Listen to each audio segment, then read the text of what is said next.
Mr. President, I'm really thrilled and honored to welcome you in East Jerusalem at Augusta Victoria Hospital. On behalf of the East Jerusalem Hospital Network and on behalf of the Lutheran World Federation, the owner of this hospital and this beautiful compound.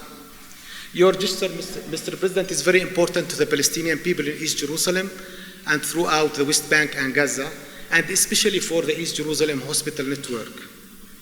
Not only you are bringing hope to thousands of Palestinian patients, but also you are bringing hope to the eastern part of this city, a key component of a long and just peace. You know, Dr. Biden and yourself are champions of great humanitarian deeds, and today you are doing this again by supporting our hospitals. Our hospitals are integral to the Palestinian healthcare system, delivering specialized services, highly qualified, high-quality services, treating millions of Palestinians in West Bank, Gaza, and in East Jerusalem. Those patients coming to our hospitals are suffering from complicated illnesses, cancers, and really they find refuge only in our East Jerusalem hospitals. East Jerusalem Hospital also have been playing an important role, historical role, in the development and the capacity building of the Palestinian healthcare system. And we are willing to continue playing this role to make the life of our Palestinian people better, healthier, and the healthcare accessible. Mr. President, your historical visit to East Jerusalem and Augusta Victoria is a courageous statement of support for the Palestinian people and a genuine call for peace in the Middle East and in the Holy Land, starting from East Jerusalem. You know, Mr. President, we Palestinians are same like Americans. Americans have their own American dream for which they have worked hard and they are living. And we have our own dream that we want to achieve. And for this, we need hope, justice, freedom, and support from friends like you in America and all over the world. Again, Mr. President, thank you for the support you are giving us today and tomorrow through your teams on the ground. And especially I would like to thank your teams here and in Washington, D.C. who continue to support our East Jerusalem Hospital. We are extremely happy to have you, and you are most welcome, Mr. President. Thank you. Thank you for coming. Thank you. Thank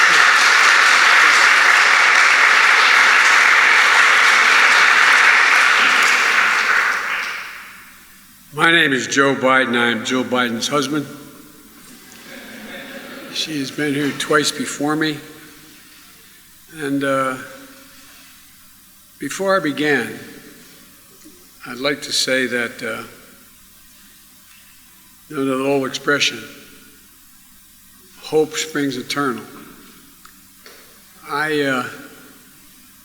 My background and the background of my family is Irish American. And we have a long history of not fundamentally unlike the Palestinian people with Great Britain and their attitude toward Irish Catholics over the years, for 400 years. But my colleagues, when I was a U.S. Senator, used to always joke with me that I was always quoting Irish poets when I was on the floor of the Senate. And they thought I did it because I'm Irish. That's not the reason I did it. I did it because they're the best poets in the world. And there's a great poem from the Cure of Troy, a paragraph. It goes like this, and it's classically Irish, but it also could fit Palestinians. It says, history teaches us not to hope on this side of the grave, but then, once in a lifetime, that longed-for tidal wave of justice rises up, and hope and history rhyme.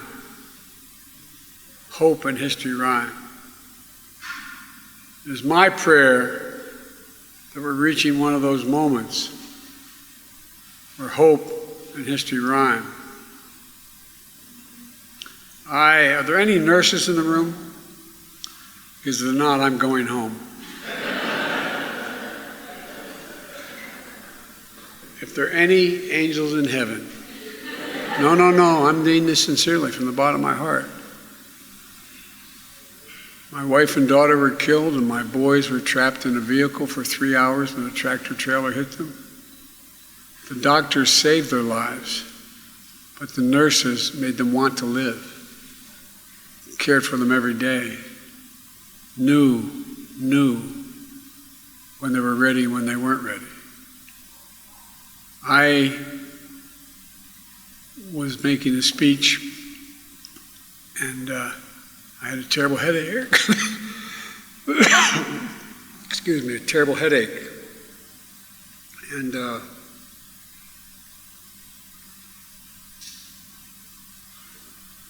sorry. I swallowed wrong. I had a terrible headache. This is years ago. And I did a very stupid thing. I got on an aircraft and I flew home. Turned out I had 2 cranial aneurysms. And I got rushed to a hospital in the middle of a snowstorm for a 9.5-hour operation. That saved my life. Then I had the second operation. They found an aneurysm on the other side of my brain. I joked the reason they went in twice to take the top of my head off was they couldn't find a brain the first time. But in between, I had a major embolism. It almost killed me. Nothing unusual that other people haven't gone through. But I look back on, and I don't think you nurses are nearly appreciated enough. What I found was, you lie in the ICU, and I've not said this publicly before, and you look at the monitors, and you know if the line goes flat, you're dead. You don't know what each monitor is, but you know. And I really mean it. It's true. But you just get tired. Even when you're not in pain, you just want to quit. And the nurses at Walter Reed Hospital would come up, and they'd rub my face. They'd whisper in my ear. They'd get close and tell me it's going to be okay. They made a difference in my life. My son spent a year in Iraq. He was the Attorney General of the state of Delaware. He should be the man standing here talking to you as president, not me. He came home because where he slept for a year in Iraq was about 150 yards from a burn pit where they burned everything from fuel to garbage. He went, the fittest guy in his regiment, in his outfit. They came home with stage 4 glioblastoma. I watched for 14 months the nurses take care of him, the doctors as well, but every day, every single day. And so I really mean it from the bottom of my heart. Nurses.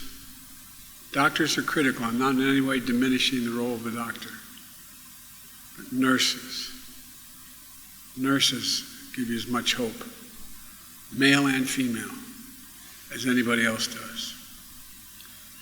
I want to thank the CEO and everyone at East Jerusalem Hospital Network for welcoming me this morning.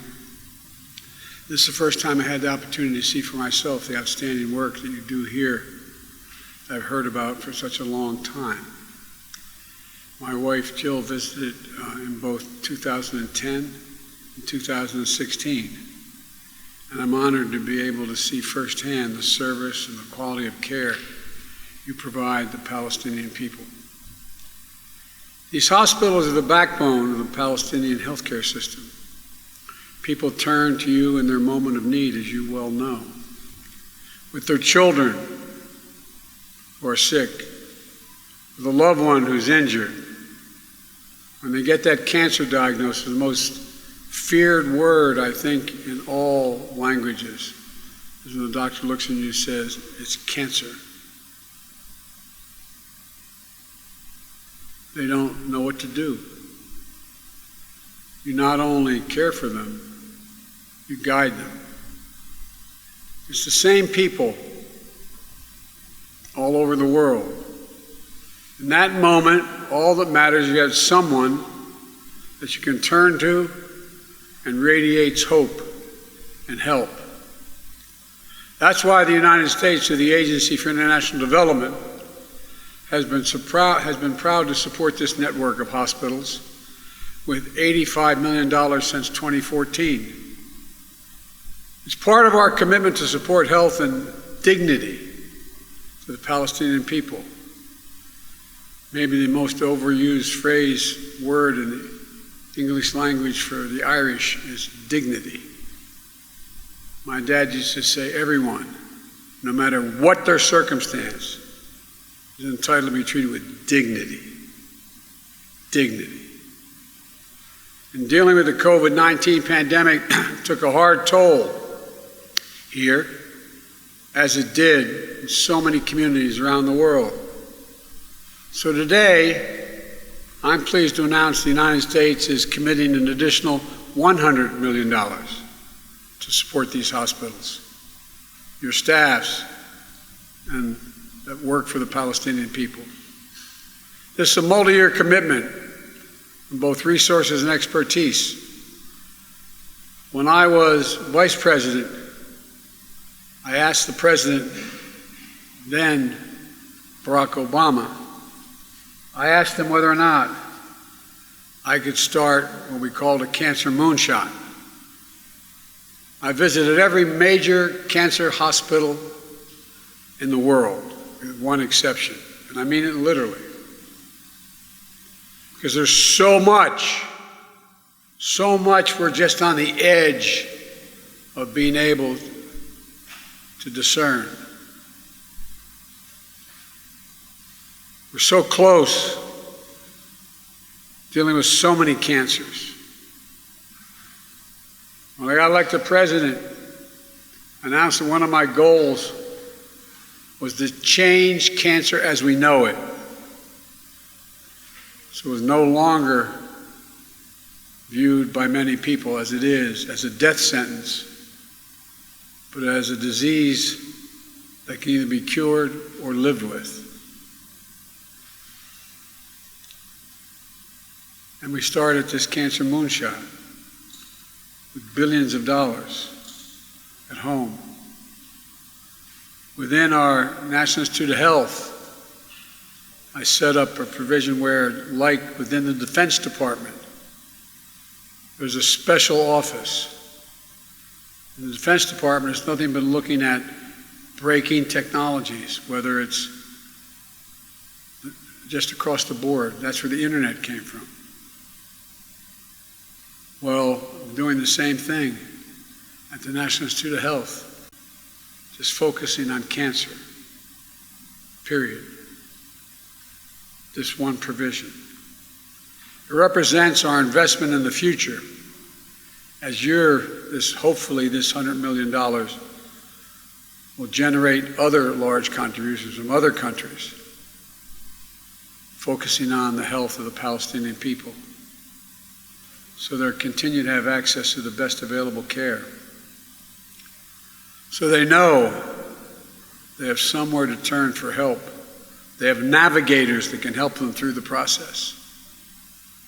Those of you who've been on the other side of a diagnosis know the most frightening thing is when you get the word, whatever it is, you can hardly listen. You need a navigator. You need someone to help you walk through the pieces, help you figure out how to deal with the treatment you're going to have once you're out of the hospital and need treatment. Working together is my prayer. The United States will both help relieve the hospital's burden of debt and support the targeted infrastructure upgrades and key reforms in patient care to ensure long-term financial stability. We also welcome the $25 million contribution from the UAE, and I encourage other nations around the region and around the world to step up as well with their own contributions to support the vital work that's being done here. Palestinians and Israelis deserve equal measure of freedom, security, prosperity, and dignity. and access to health care when you need it is essential to living a life of dignity for all of us. The United States will continue to work with the Palestinian leadership, with the government of Israel, and with all our international partners to ensure that East Jerusalem's hospital network retains sustainable, remains available, and is able to provide high-quality care the Palestinian people deserve. I could say much more, but if my mother were here, Bishop, she'd look at me and say, "Joey, hush up. You've spoken too long." But I want to thank you again for welcoming me today. Most importantly, thank you for taking care of all the patients whose lives you make better. May God bless you all, and I'm finished. Thank you.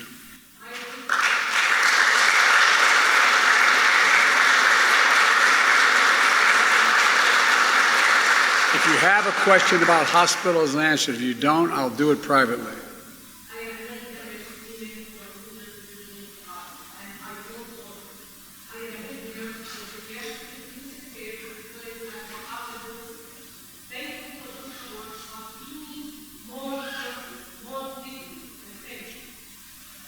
Thank you. Thank you, folks. Appreciate it very, very much. Thank you.